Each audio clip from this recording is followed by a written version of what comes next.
Welcome to the Daily Chronological Bible. My name's Hunter, and we are reading through the Bible in chronological order as a single story. And that story is all about Jesus. We will look at this whole book through the lens of Jesus. It is a revelation of Him, and He has revealed to us the heart of the Father. He has invited us all to participate with Him in the life that He shares with the Father and the Spirit. Today, day number 15, we are in the book of Genesis. Today's reading, Genesis 40, then Genesis 35, verses 28 and 29. We conclude in Genesis 41, verses 1 through 57. We're reading through the New Living Translation. This is the word of the Lord. Genesis 40. Sometime later, Pharaoh's chief cupbearer and the chief baker offended their royal master. Pharaoh became angry with these two officials, and he put them in the prison where Joseph was, in the palace of the captain of the guard. They remained in prison for quite some time, and the captain of the guard assigned them to Joseph, who looked after them. While they were in prison, Pharaoh's cupbearer and baker each had a dream one night, and each dream had its own meaning. When Joseph saw them the next morning, he noticed that they both looked upset.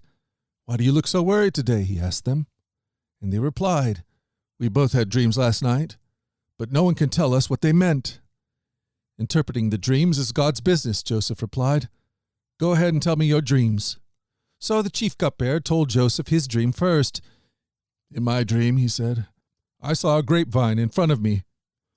The vine had 3 branches that began to bud and blossom, and soon it produced clusters of ripe grapes.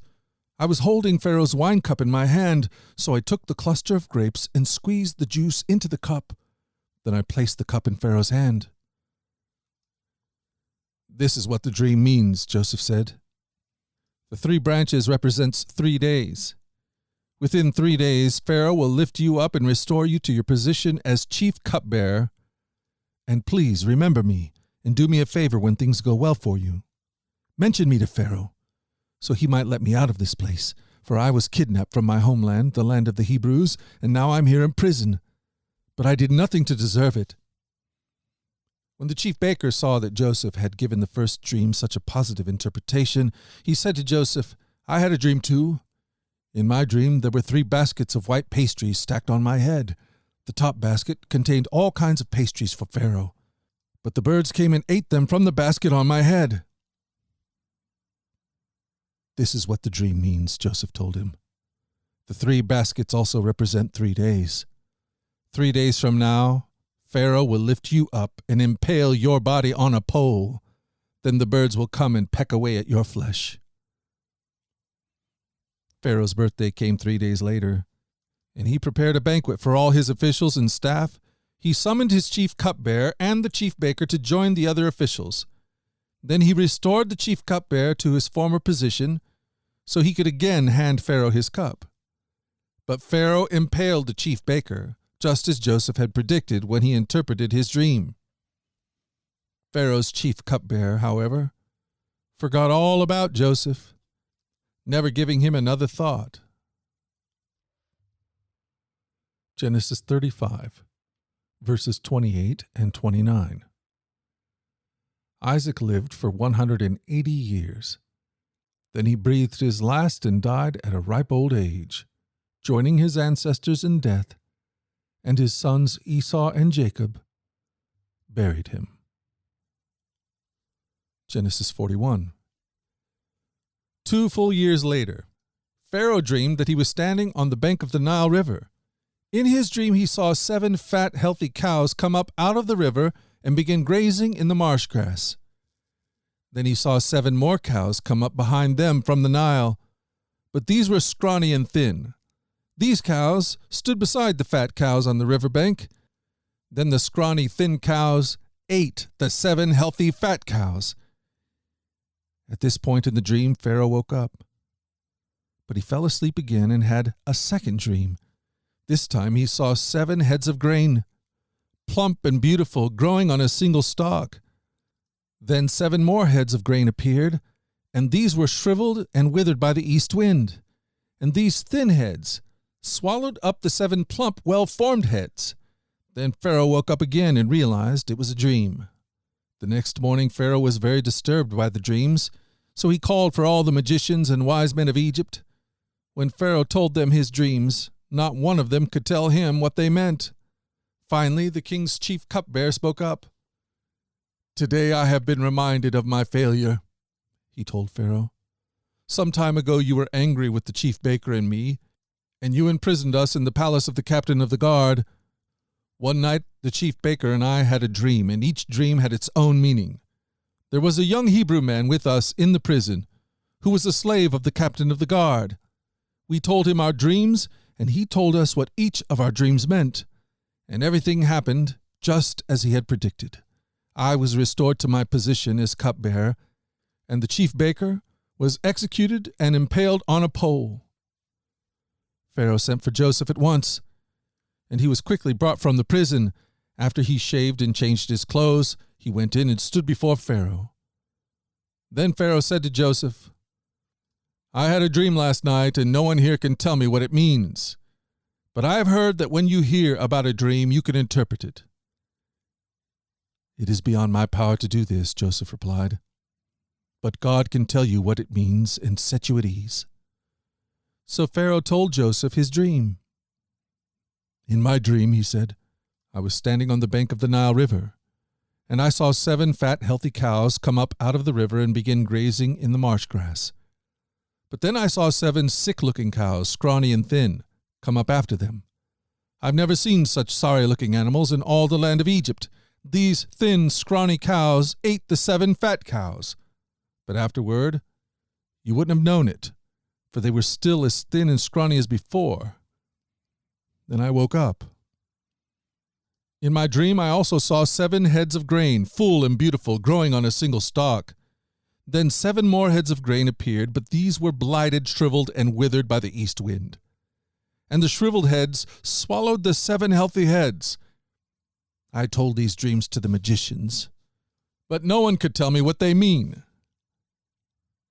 Joseph responded, "Both of Pharaoh's dreams mean the same thing. God is telling Pharaoh in advance what he is about to do. The 7 healthy cows and the 7 healthy heads of grain both represent 7 years of prosperity. The 7 thin, scrawny cows that came up later and the 7 thin heads of grain withered by the east wind represent 7 years of famine. This will happen just as I have described it, for God has revealed to Pharaoh in advance what he is about to do. The next 7 years will be a period of great prosperity throughout the land of Egypt, but afterward there will be 7 years of famine so great that all the prosperity will be forgotten in Egypt. Famine will destroy the land. This famine will be so severe that even the memory of the good years will be erased. As for having 2 similar dreams, it means that these events have been decreed by God, and he will soon make them happen.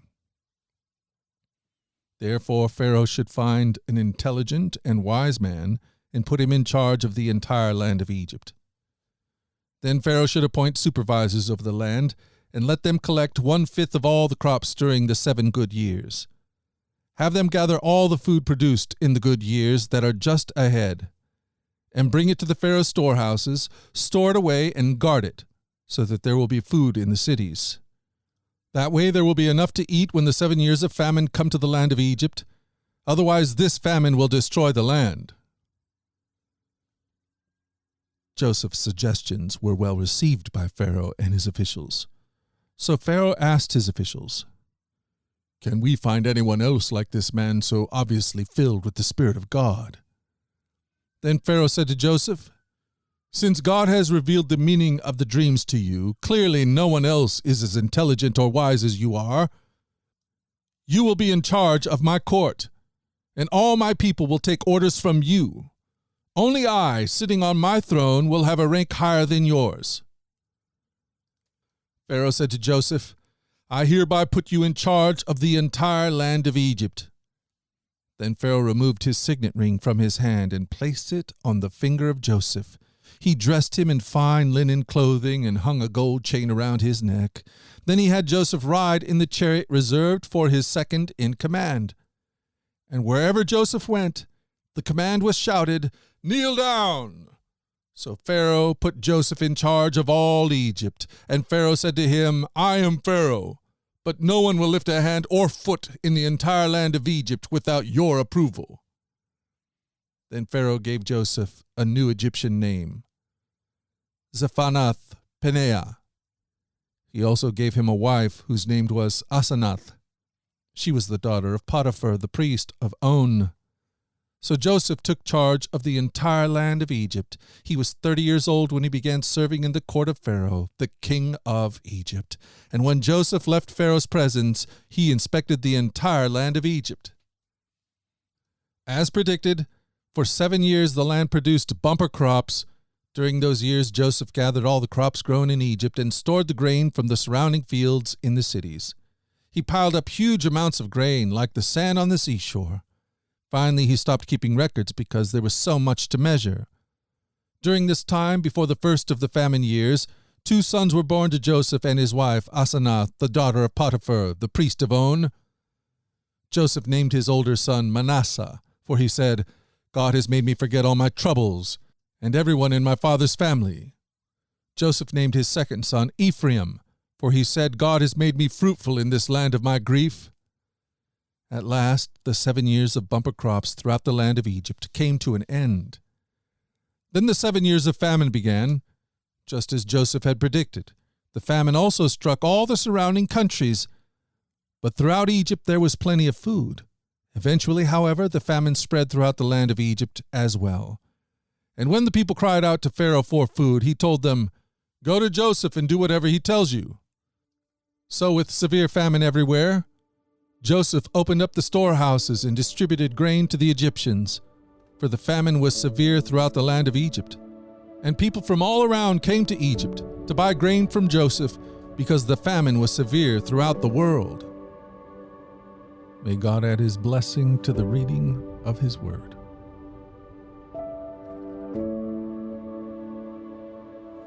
The Daily Chronological Bible. Join us at our flagship podcast, The Daily Radio Bible, where we read through the entire Bible over the course of a year. In our daily reading and meditation, we open our hearts to the God who is love. Find out more at dailyradiobible.com or wherever you get your podcast. These podcasts are entirely listener-supported. If you'd like to partner with us to make sure that these podcasts continue each and every day, you can do that by going to dailyradiobible.com and clicking the donate link. The Daily Radio Bible is a ministry of the Trinity Commission, and all your gifts are tax deductible. Until tomorrow, let's go forward in God's joy. Let's let his joy be our strength, and let us always remember this, that you are loved. We'll talk again tomorrow. You take care.